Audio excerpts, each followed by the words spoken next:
As ako usab kamo. Mga igsoon, din kita magsugod, pagsulod sa balay sa gugma.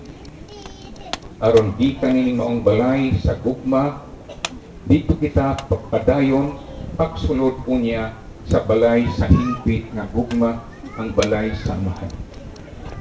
Mga igsoon, din kita matultol, meaning maong saray.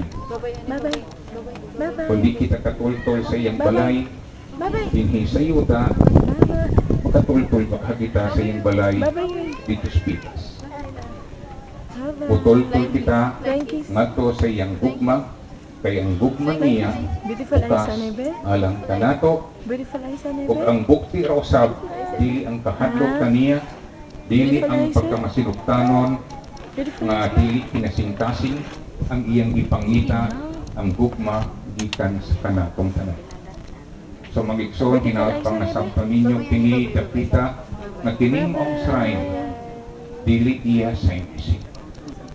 Ipangayo kini sa Dios kay magtimaan kini sa iyang gugma alang kanin.